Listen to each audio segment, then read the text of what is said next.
All right, welcome back. I'm Matt White, and this is the Innovators of Public Safety podcast. My next guest is Brenda Ong, and while she is currently working on a biotech startup in Boston, she has a long and exciting career in the Singaporean police force. She's our first international guest on the pod, and while she was at the SPF, she led the public communications team, where she managed media relations, countered misinformation, and executed digital and strategic comms to foster public trust at the SPF. Brenda also set up the first of its kind skunkworks style entity at SPF to operationalize emerging tech, like UAVs for search and rescue, police robots for patrols, and integrated command and control systems, stuff we're seeing all over the place now. Brenda served in a policy role at Interpol and on the street as the head of operations of a police land division in Singapore and the commanding officer of a neighborhood police center, which is very similar to a district here in the United States. Brenda holds degrees from the University of Cambridge, Georgetown University, and is a recent graduate of the MIT Sloan Fellows MBA program.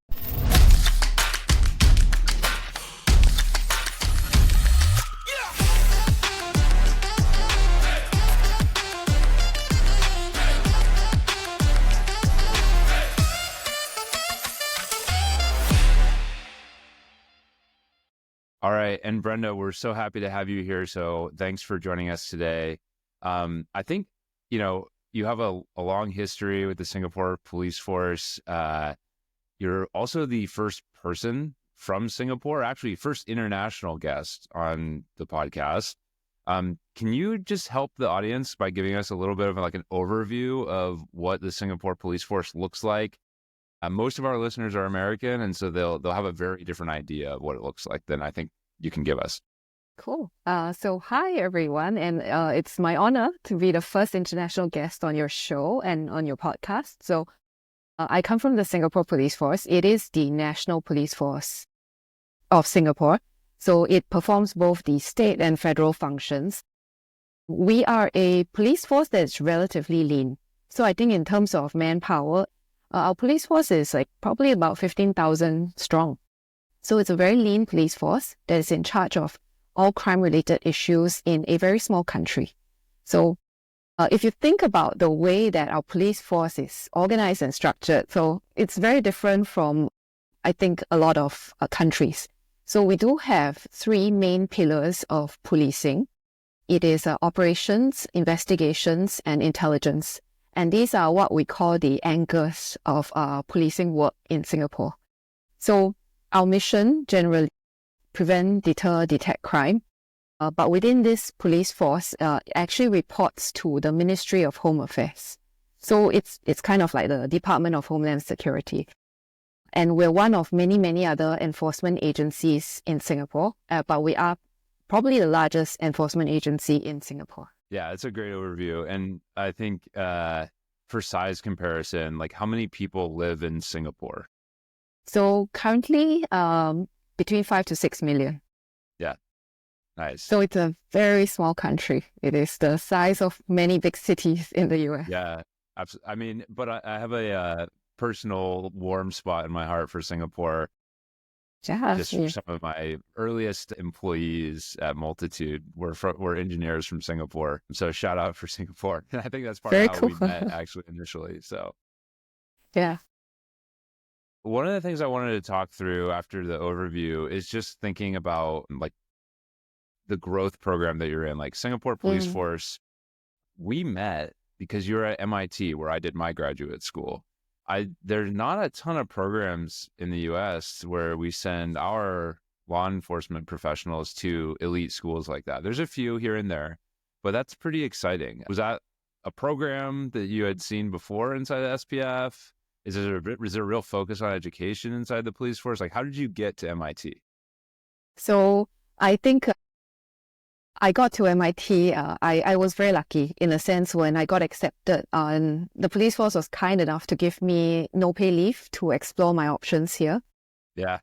So while I was sponsored, I also had their blessings to come here and see what the US is like. And the goal really was to try to learn as much as possible and see what improvements or innovations we could bring back. But going further, back like earlier in my career, and this is it's a very common thing in the police and many other government agencies in Singapore. So I was brought into the police on scholarship.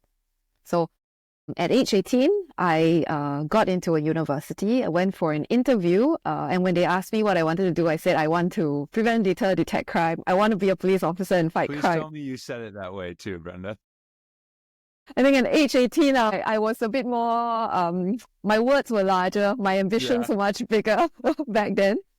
And I got a scholarship to go overseas to study for 4 years. They sponsored everything. So they sponsored my tuition, they sponsored the cost of education and basic expenses so that I could study overseas in return for 6 years of bond.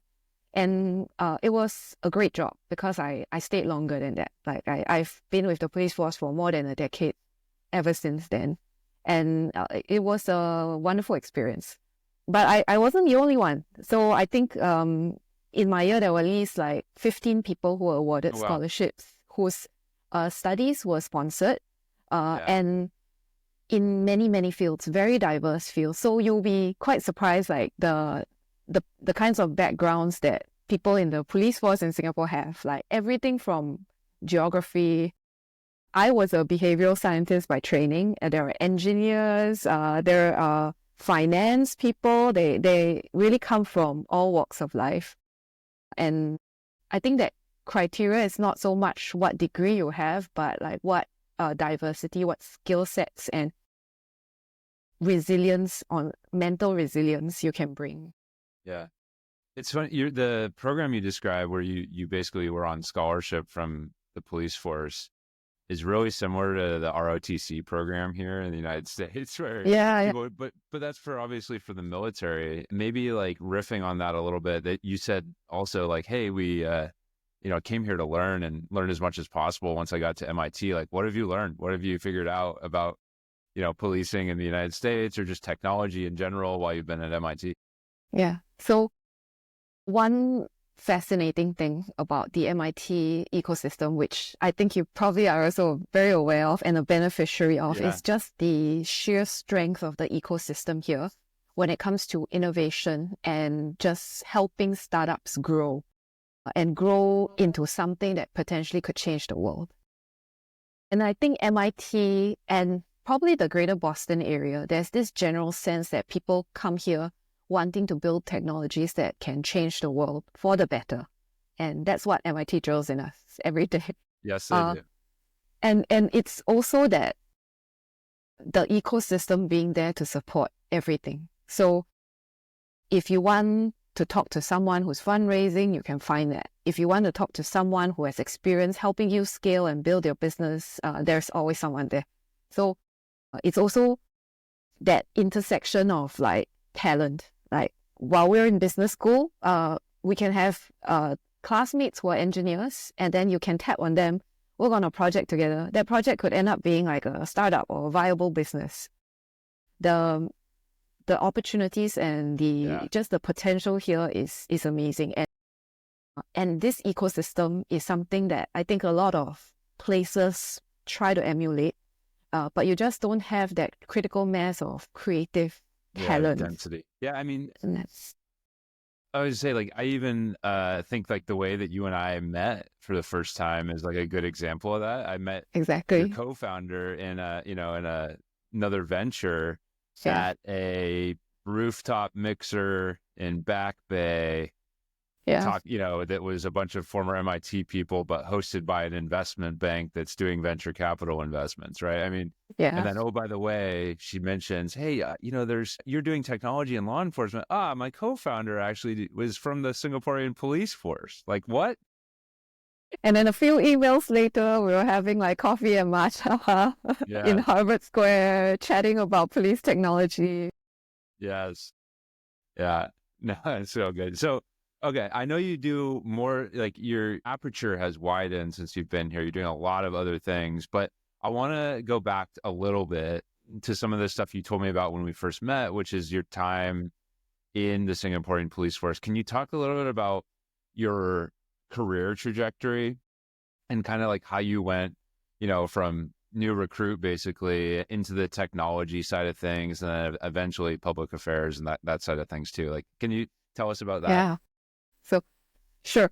18-year-old me, fresh out of university, with plans to change the world, started my career in the police force as an investigation officer.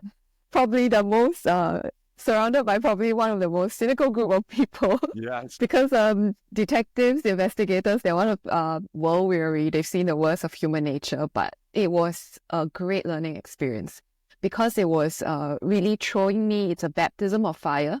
Literally handling investigation case the first month I started working. In fact, Wow. on the second week, I started working. I was thrown an investigation case.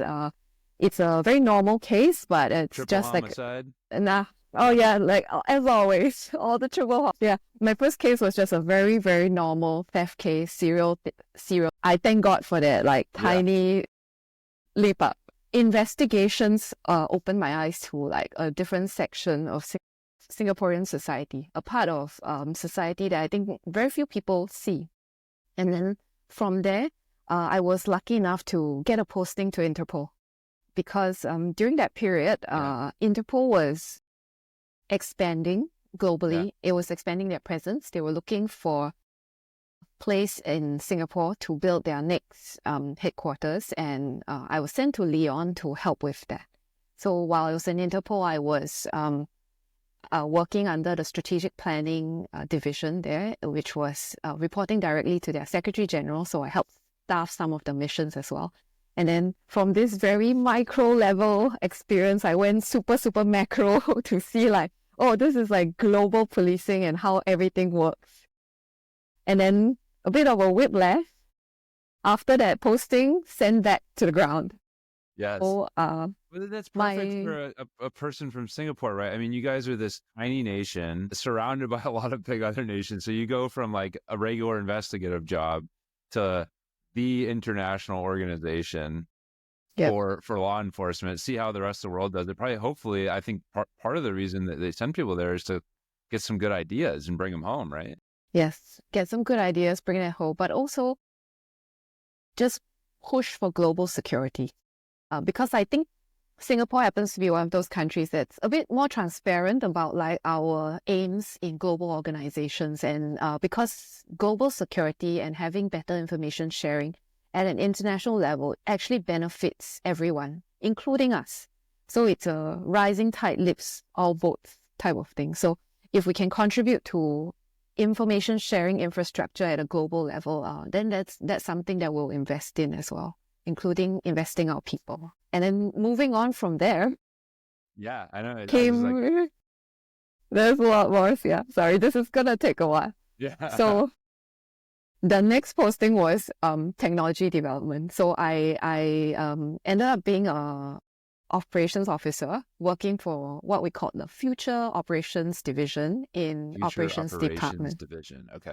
Yeah. So that was a police headquarters posting. So we were setting policy, setting tech master plans, and basically planning for the future of operations in Singapore. And the unit that I set up was a Skunk Works-like unit. So I was one of the first 3 people pulled in to start an entirely new unit to try to introduce innovation and a culture of experimentation to the Singapore Police Force.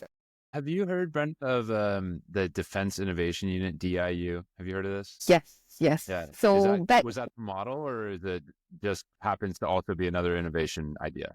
It was an inspiration. I think like a lot of very conservative and hierarchical organizations, we had issues with innovation because when you are in the uniform service, your default answer is yes. Yeah, right. There's very little room for controlled dissent. Yeah, the DoD and some of the US military's innovation outfits were some of our inspiration when we tried to get it started. But we tried to apply it to our context and the political situation within our organization. Yeah. Because innovation, you always need buy-in. You need stakeholders to buy into the idea. You need lead shepherds, but you also need political will to push through on innovation that arises. Yeah. It's one of these things that like the DIU, Defense Innovation Unit, like just getting that off the ground in the United States was like Herculean effort, right? Because like you say, like DOD just wants to say no, right? You can't do that. You can't do that. You can't do that. We have rules, right? But a lot of times the only way we can actually move technology forward is innovation. So Yeah. yeah, curious about this operations department, Skunk Works.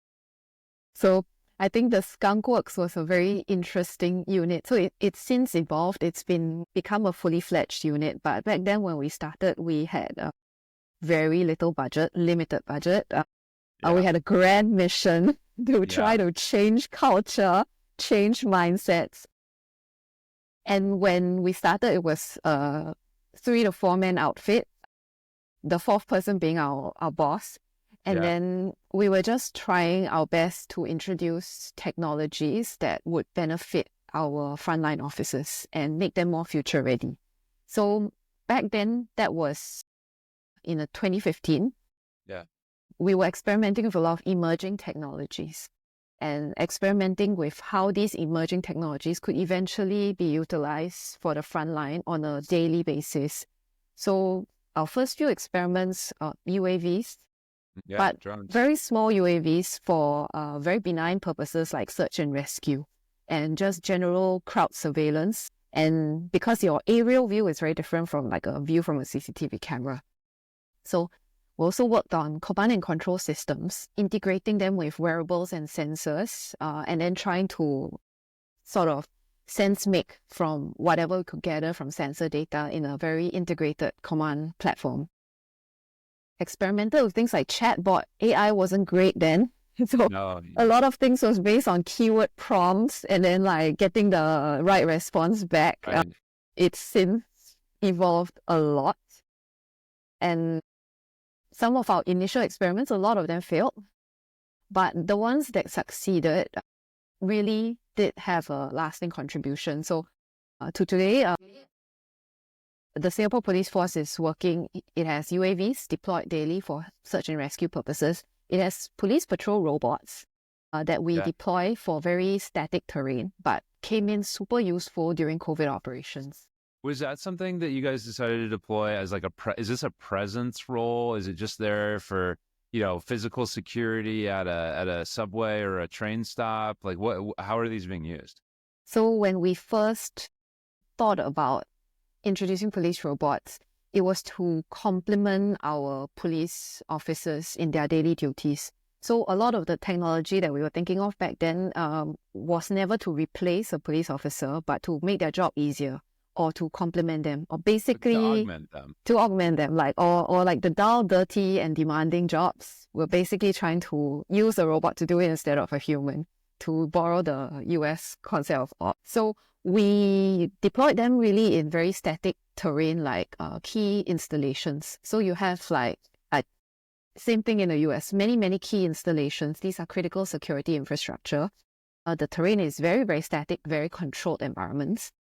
We're trying to deploy robots to augment human patrollers, because if you detect something with a robot, your patrollers can also respond faster to any security incident.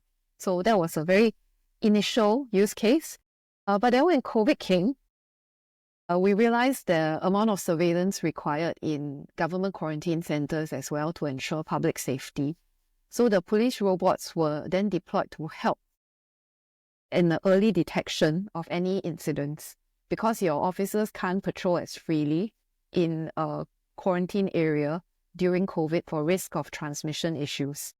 But your police robot can, because it essentially it will never be infected. It is a robot. No biological impact on a robot.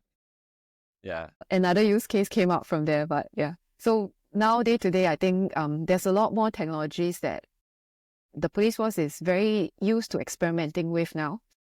I think the biggest impact we probably had on the organization was having pilots, POCs, tiny pilots that you can easily decide early on whether it's going to succeed or not. And then if it fails, you fail cheaply. And this is something that like everybody listening probably is hopefully saying like, yes, like the number of agencies in my, if I take my like podcast hat off and put my like CEO hat on, the number of agencies unwilling to even try new technologies because it's not from some large program of record provider, like Motorola or Axon, not to like flame spray, but like if it's not from one of these known names, be very nervous and not even willing to try to fail quickly. And I think that's something like across the industry, like I wish there was more of. And it sounds like you guys like successfully integrated this concept of innovation across the force, or that wouldn't be happening. Yeah, and I think it does take time to achieve that cultural change, because there will be a lot of failures along the way and a lot of wasted money to bureaucrats, especially when bureaucrats are struggling with like a budget that is quite tight. Every single dollar wasted is painful. And of course, then you go with the big names, but the big names also are large organizations that face the same issues with innovation, same constraints, agility. Yeah. So in my early career working in future operations, one of our tasks was actually to work on a police technology master plan. Back then, I think some police forces probably still have this project management methodology, the waterfall, the good old waterfall method. Old school. Yeah. It works for a lot of police tech. It works for police tech when you know the specs very well and then you know exactly what you want. Right. But that's not the way software works. Because software is meant to cater to users. It's supposed to be user-centric. Your user will evolve, as must your software. So even pushing agile and agile project management methodologies in the police force was a task in itself. Yeah, it was a lot of coffees, a lot of side conversations, a lot of trying to understand the political dynamics within the organization, and then trying to slowly seed the idea one coffee at a time. One coffee at a time feels like a bumper sticker for every innovation unit. My friends from the DIU that are listening, you've done a great job inside of DOD, and I know that it was one coffee at a time. So yeah, we'll go there. The DIU is a beacon for a lot of innovation units in the uniformed services. Yeah, absolutely. So we talked about so I think that's a win. That's an obvious win, is that you're like kind of, you've imbued SPF with this concept of like the quick pilot, the fast fail, right? Or as I think they call it at MIT, right? You got to burn that first pancake, right? You got to get that one on there. But like, what about the flip side of that? Like, let's talk, what are some of the technology fails that you have had in the Singapore police force, whether through implementation of a specific program or policy? Like, where have you guys messed up? Where can you improve? Yeah. So I have the more comical failure. In the era back then, segways were a thing, unicycles were a thing. Right. Someone riding. Okay. Yes, I know where this is going. The single wheel unicycle. Back then, someone saw a video online and thought, hey, wouldn't it be cool if we had unicycles for patrol officers? Mainly because apparently they're supposed to be all-terrain. And unicycles, in terms of space, like the vehicle fleet is small because it's just one wheel. But balance is an issue. And police officers, community patrol officers start falling off unicycles with their uniform. There is an optics issue. Yes. So that failed miserably, but cut the trial like in 1 month or less. Yeah, so pretty much stopped that. I feel like I've seen those one wheel things all over, like mall police across America have the Segway and the one wheel. Yeah, but the actual implementation on all terrain, like in a mall, sure, flat surface. Yes. When you're trying to go up a steep ascent, not great. Not great. No, yeah, not so at all. That was one thing that failed miserably. Another thing that failed probably miserably was our early chatbot. Like, it's just like when you're trying to do keyword search, it's Yeah. Like, and one of the things we realized, but the chatbot failure gave us really interesting insights into language and the interpretation of language. Because Singaporeans, when we were testing it, so a lot of people speak Singlish. Singlish, when you try to type it out, it's not fully formed English. It has Mandarin, it has Malay, it has Tamil mixed into it. Whether over voice or when you type it out. Systems back then were trained on standard American, British, English. And their interpretation of language then has to be in that format. So when our users started using that in Singlish, the answers just did not make the mark. It had difficulty even answering and picking out the keyword in the sentence.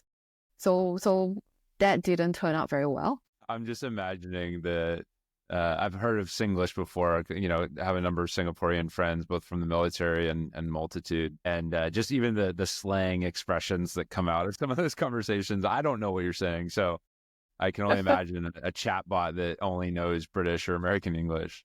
But yeah, that's amazing. But in there, I think there's probably another lesson for innovators. I think very honestly, there was a very big failure. And our biggest failure was probably in the political bridges that were burnt in the quest to roll out technology quickly. Say more about that. There were technologies that we saw as very useful. So UAVs, police robots were things that after our trials we realized, the operational use cases extended beyond what we initially thought they could be used for. But there was a haste to try to get it started. And I think in a lot of large organizations, you probably will experience this when there's an initial success. Suddenly a lot of units want their hands in the pie. And then they start coming in. And then you now suddenly have, beyond your usual operational stakeholders, now you have 7, 8 other units trying to come in to have a share of a politics. Pie. Yeah. And the politics that comes out of all of that. And I think back then we were in a haste to probably get some of the projects started. And we therefore lost some of the initial use cases and the operational users that we actually wanted to roll this out to, honestly, because we needed to get it out quickly. And the engineering team could only get it out quickly with probably search and rescue use case in the forest, in a controlled environment with very little people, because there's lower liability issues if a UAV malfunctions there. So then you end up having that technology go on that track. But then you also kind of burn that political bridge because, hey, when we first rolled out the technology, we promised that operational users in this group would be able to reap the benefits, but they never saw it until like 5-6 years later. Yeah, slow. Too slow for them. And then you lose credibility as a unit. But these are political losses, but eventually, if you have enough social capital within the organization, if you have enough goodwill, you can recoup it. But it's just a lesson in that when the many hands start to stick their hands into the pie, I think that's when innovation units really have to try to guard the interests of the users that they were trying to benefit in the first place. Yeah, and I think all of that and like the focus, like the thing I can relate it to is like we want to do so much at my company. There's so many things I want to do, but if we try to do it all, we just completely lose focus and we do everything poorly. So we've had to make hard trade-offs in like product design. And so at the like national level, Singapore Police Force, you got to commit on a couple of things, right? Yeah. And get rid of and more importantly, cut the rest. Yeah. And then again, to quote MIT, like strategy is not doing everything, right? Strategy is like picking what not to do. Yeah. Yeah. Shout out, Bill. All right. I want to so you talked about the like technology master plan that you guys developed. Can you talk a little bit about whether or not that master plan has been executed? Like, do you feel like, you had your vision in 2015 of like where tech was going? Maybe like, were you right about where tech went? It's been 9 years. And then also like, where is tech going in the future? So maybe that's the best two ways to talk about this. So this will be another long answer because I kind of will tie it to my future postings Buckle up. after, All right, let's do it. buckle up. Yeah, so I think back then when we were looking at technology, we really thought, okay, so the bets that we got right, robots, UAVs, sensors, and sensors that would help, sensors that will give us data to a command post and an integrated command platform.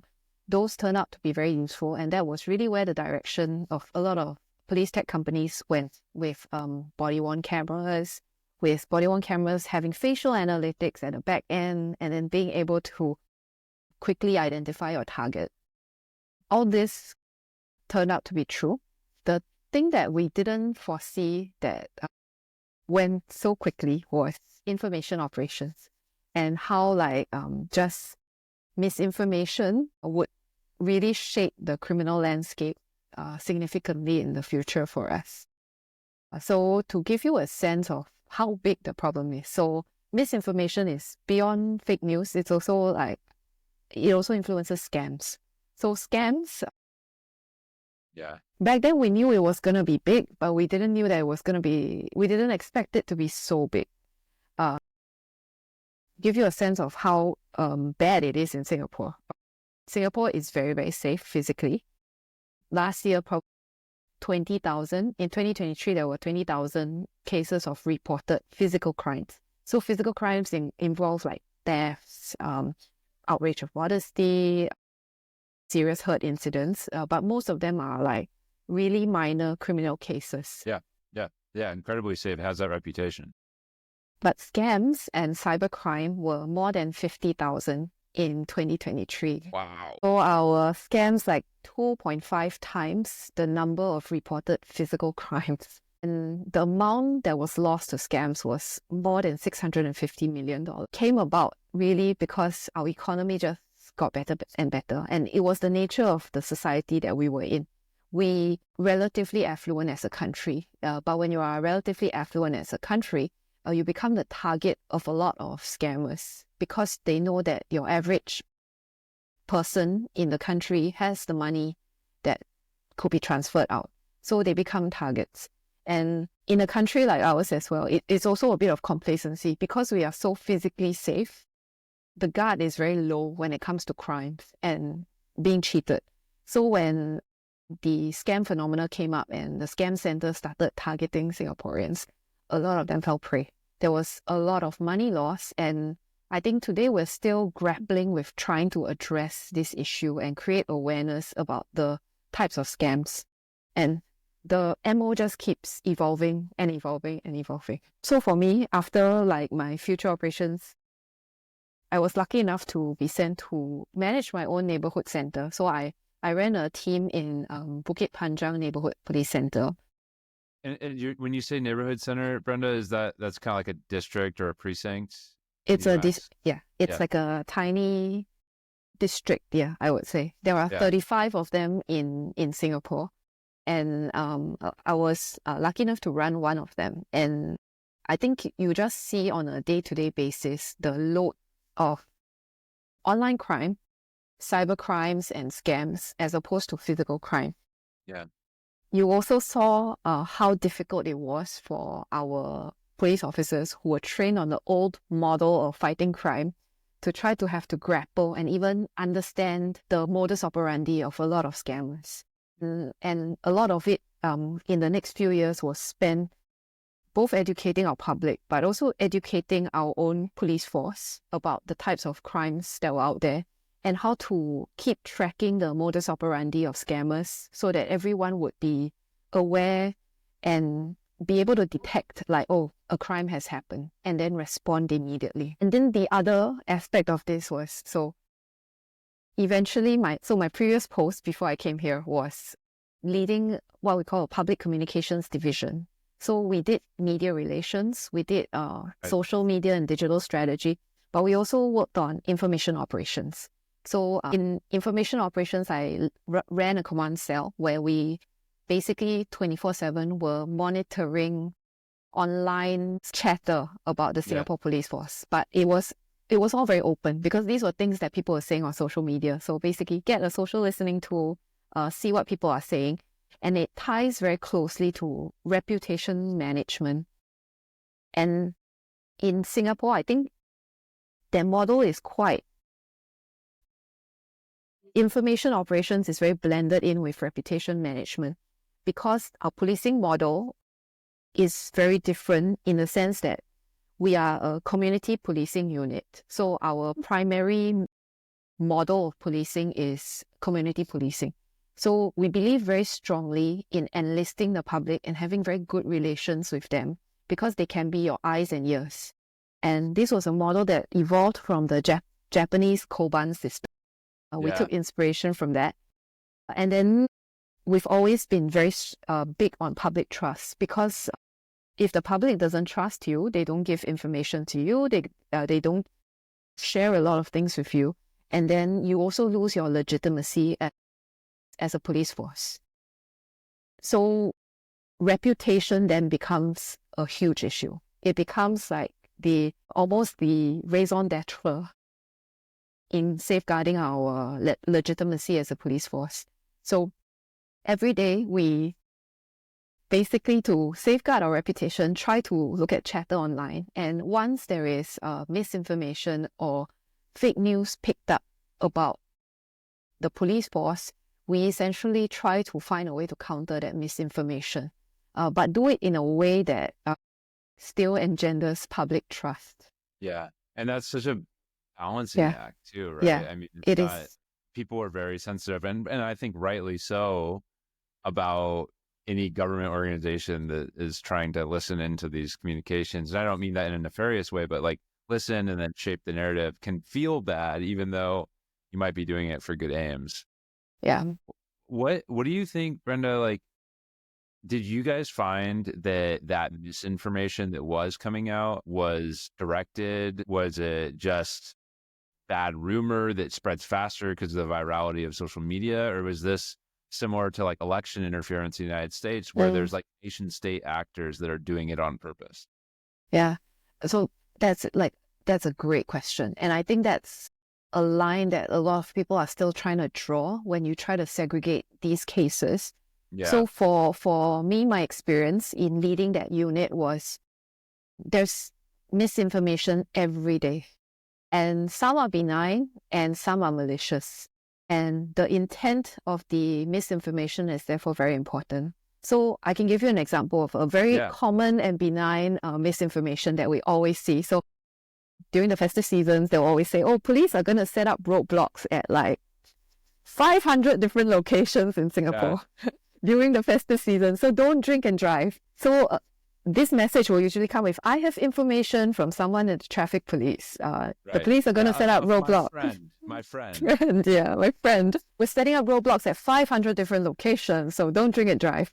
For us, it's a misinformation that we don't correct because it's benign, because the effect of this misinformation is people driving more safely and not drinking and driving. So we're like, okay, 500 different locations, go ahead. Even though we've 1,000, it's physically impossible, but go ahead and spread it. The other side of the equation, though, and the ones I've encountered personally and had to counter, really tried to target the legitimacy of the police force.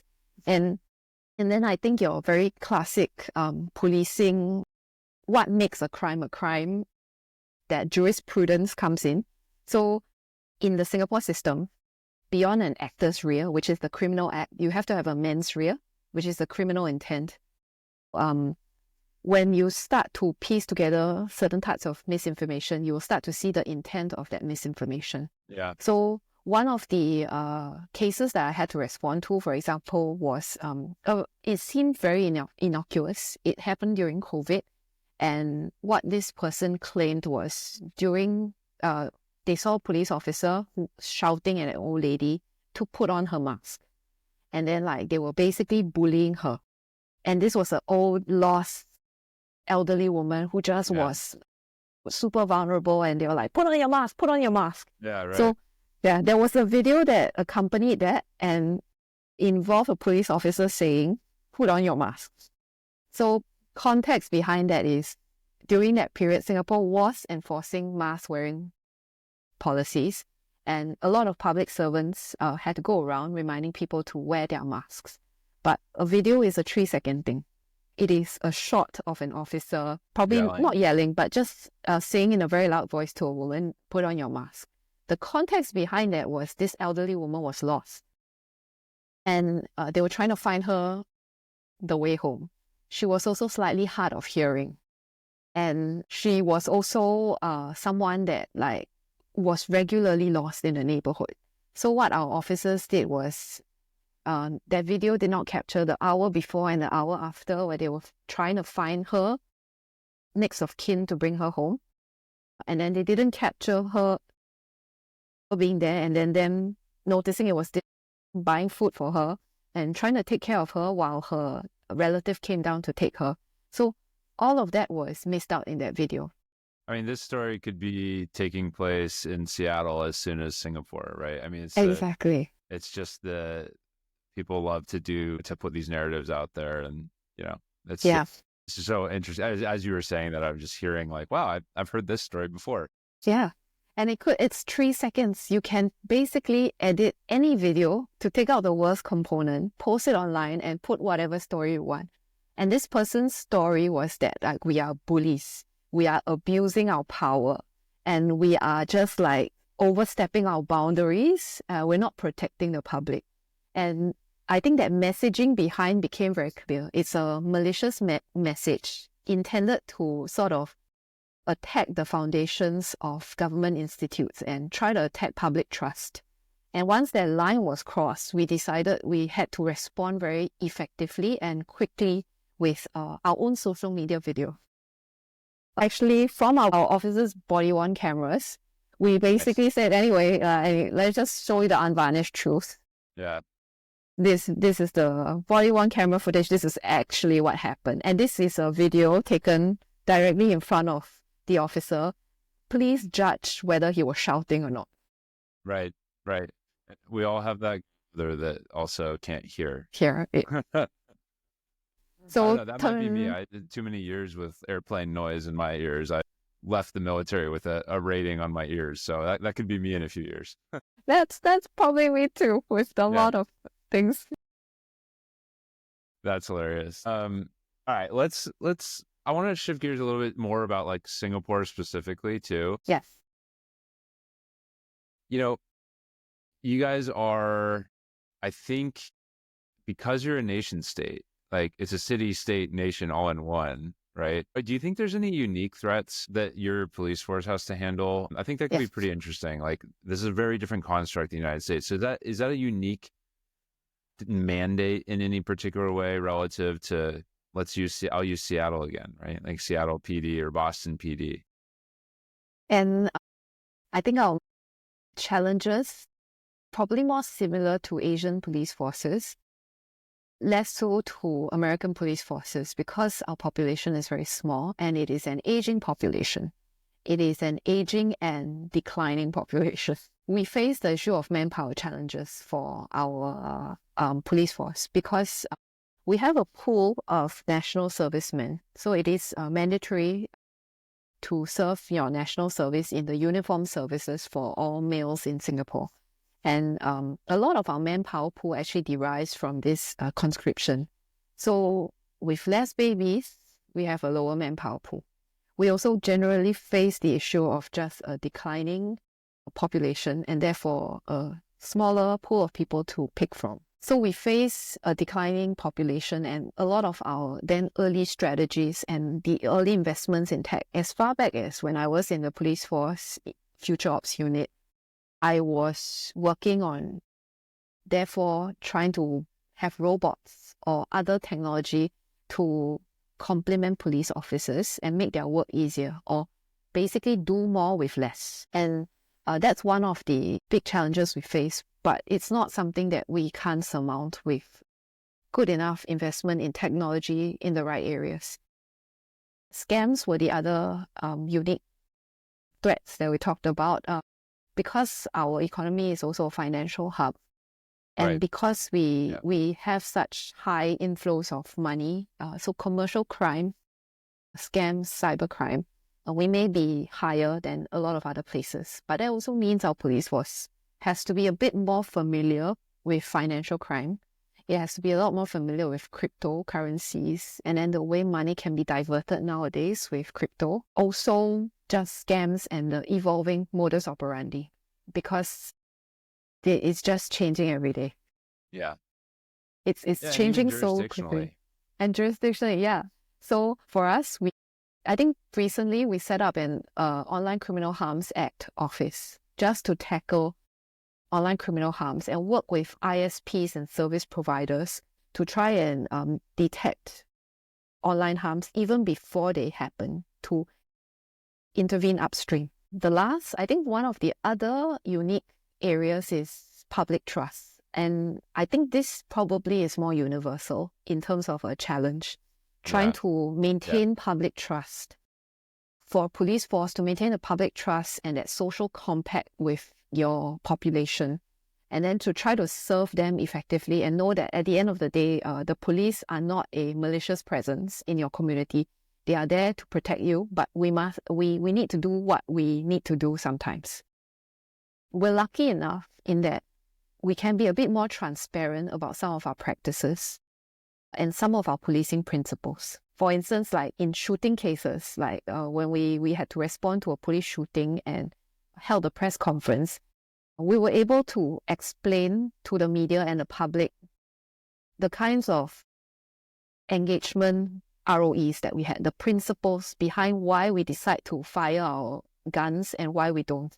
And we were able to actually convey that very transparently to the public, because we had also the support of our ministry, who was okay with this transparency, because at the end of the day, they saw that that purpose of it was really to try to preserve the social compact.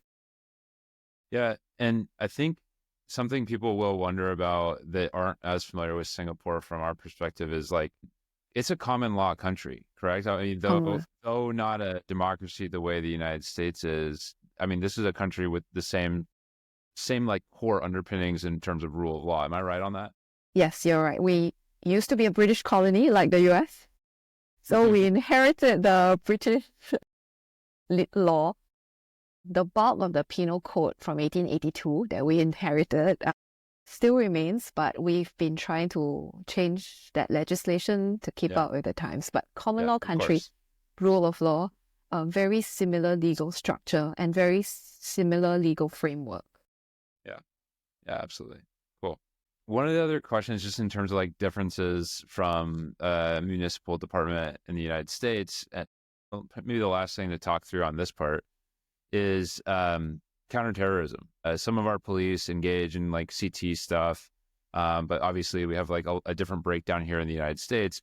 What about for you guys? Is that a piece of the puzzle for SPF, or does that stay with the military? That's definitely a piece of the puzzle with the SPF. We do both. I think both military and the police are in charge of counterterrorism, but in very different domains. So we do it internally. So anything domestic is police. Anything external facing would be the military. And it's worked that way for a while. And in terms of counterterrorism, then what is slightly different is it's not a separate unit.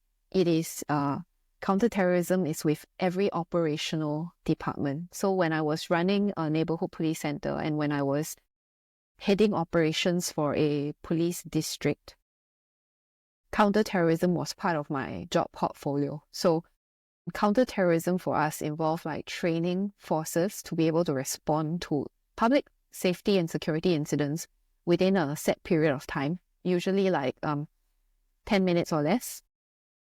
And then it also involved equipping our officers, getting the right equipment, but it also, because of the kind of policing model we had, involved community partnership.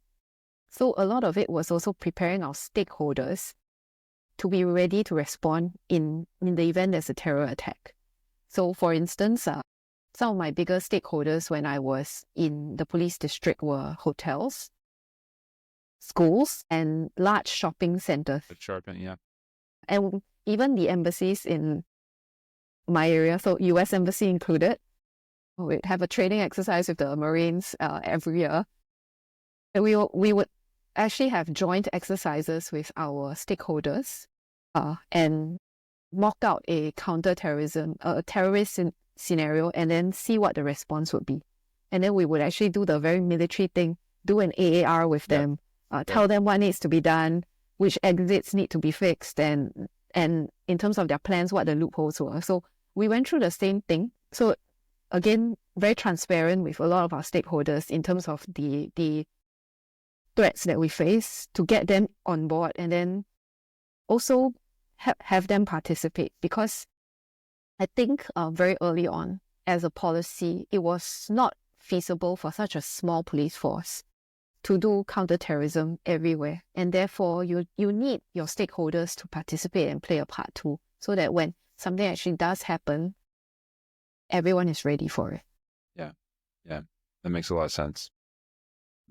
I mean, we've covered a lot of ground here, Brenda. I mean, I'm just impressed with your career. I mean, you've gone from, a newbie in investigations to, working inside of, the international level, back to the agency, heading up technology development from, a department that didn't exist, 3 people, take it in, imbue the entire agency with this stuff. I mean, this is exciting stuff. Like, I think as we kind of draw to a close here, like, what do you think the next few years look like in terms of SPF and your own career, I guess, as well? Let's talk a little bit about that. And then I'll move to my traditional closing question. Sure. So I think the next few years for the SPF, where I see it is they are investing a lot in strengthening cybercrime and scam fighting skills. And part of this involves leveraging AI to help detect scams. So I spoke about online criminal harms office that was set up, but they also have recently worked with other government engineers on a scam analytics and tactical intervention system. So this is like a dashboard that will triage and assess all scam websites that pop up in the geographical district of Singapore online, and then try to use classifiers to quickly pick out and stop these scam websites from even popping up. So it's intervention very, very upstream at a higher level. And AI is one of the perfect tools to help in that, because of the volume. The other aspect that I do see them working on is more technology to help leverage to partner with the community. So I spoke about robots earlier that were used for patrol to replace to complement police officers. I think recently they also introduced this robot, like I think it's called Cody, like Community Outreach Buddy. Oh wow! And so like you would think it's just a robot. It's a robot that interacts with kids, but it's a robot that they designed to interact with kids interact with kids and adults. So AI helps detect the age of the person they're interacting with. Right. There's a lot of cool tech behind it. And then they'll push out tailored scam prevention and crime prevention advice with that robot. So you feel like a conversation with a robot. And then based on the user's response and their facial expression, then tailor the response with like AI to try and improve on the response and reception to that crime prevention advice. So this is like an experiment, but I think we're probably one of the first. Pilots. So other pilots, but it's probably one of the first police forces that will try to use this this way, like use AI and use police robots for community policing purposes. Yeah. And then I think the other end of it is more the back end side. So more sensors, more analytics, but more analytics that will pick out crucial information. So I think with the state of sensors and analytics today, command posts and operation centers are still very overwhelmed because there's just too much. The issue is not that there's not enough, it's too much. Step one was getting sensors deployed into the field. And I feel like that was like the last 5 years was like, okay, like maybe in the last 10 years, right? Like shot spotter, gunshot detection, cameras, higher quality cameras, license plate readers, ALPR readers. Like you saw all these sensors improve, and now it's just too much information. And so like systems that are out there, the real-time crime center construct pops to mind. Like that seems to be like where things are going. Yeah. And it's also where what your company is trying to improve on, like just to give only the relevant information to decision makers, because That's right. very, very often only your first responders only have a few seconds to make a life or death decision. And every second that you can save them really counts when it comes to decision making.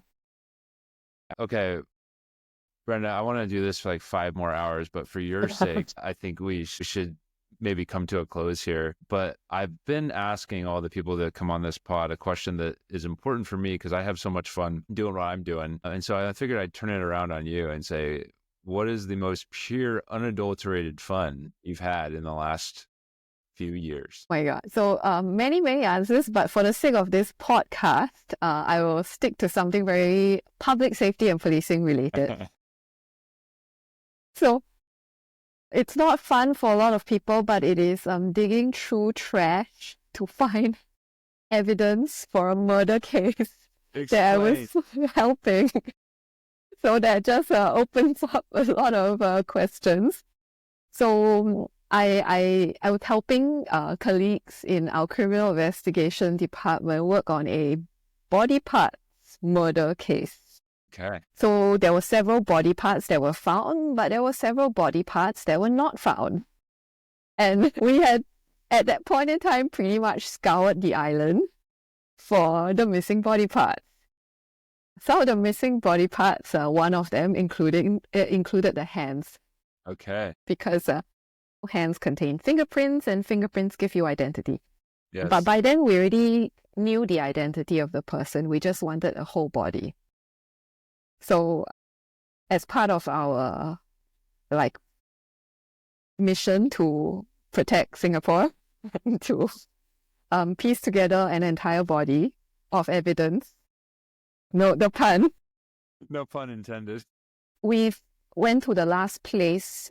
So I think we basically had scoured the whole island. We went to the last possible place where we hadn't checked, which was the incinerators in Singapore, where all the rubbish goes on a daily basis. We went there just before the latest batch was to be incinerated, which from the time of the possible murder to where we went, so everything would theoretically have been there.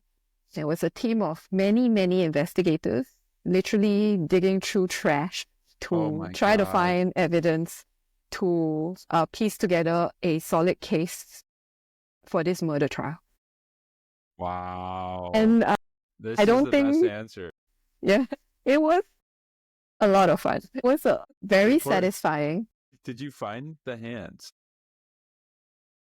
Not in the incinerator, but eventually they did piece together the whole body. But we did find some evidence in that incinerator. Excellent. It was a bonding experience. I think you go through something like that and you're friends forever with a lot of people. Yeah, I mean, I think about all the hard things I've done with people make for very deep friendships, but this would not have been one that I would have thought of. So I'm glad to hear it. To my trash digging buddies out there, hi. It's been awesome to talk, like I said, from investigator to trash digger. This has been a really exciting conversation. So thank you so much. And thank you so much for having me on. And I wish you all the luck with your startup. I think it's an amazing product, and I think you're just going to succeed. Thanks, Brenda. Hey, everybody. Matt White here. I'm the co-founder and CEO of a company called Multitude Insights, and that's kind of my primary day job. But I started this podcast because I wanted to have conversations with the people that I found interesting. So that means the people on the front lines in law enforcement. It means the investors investing in companies, building in public safety. It means leadership and all the people that kind of make this thing work, right? So if you enjoyed this conversation and you want to see more like it, please hit the subscribe button, the like button, the follow button, whatever it might be on whatever platform you're viewing this on. And I'd love to have you along for the journey. Talk to you soon.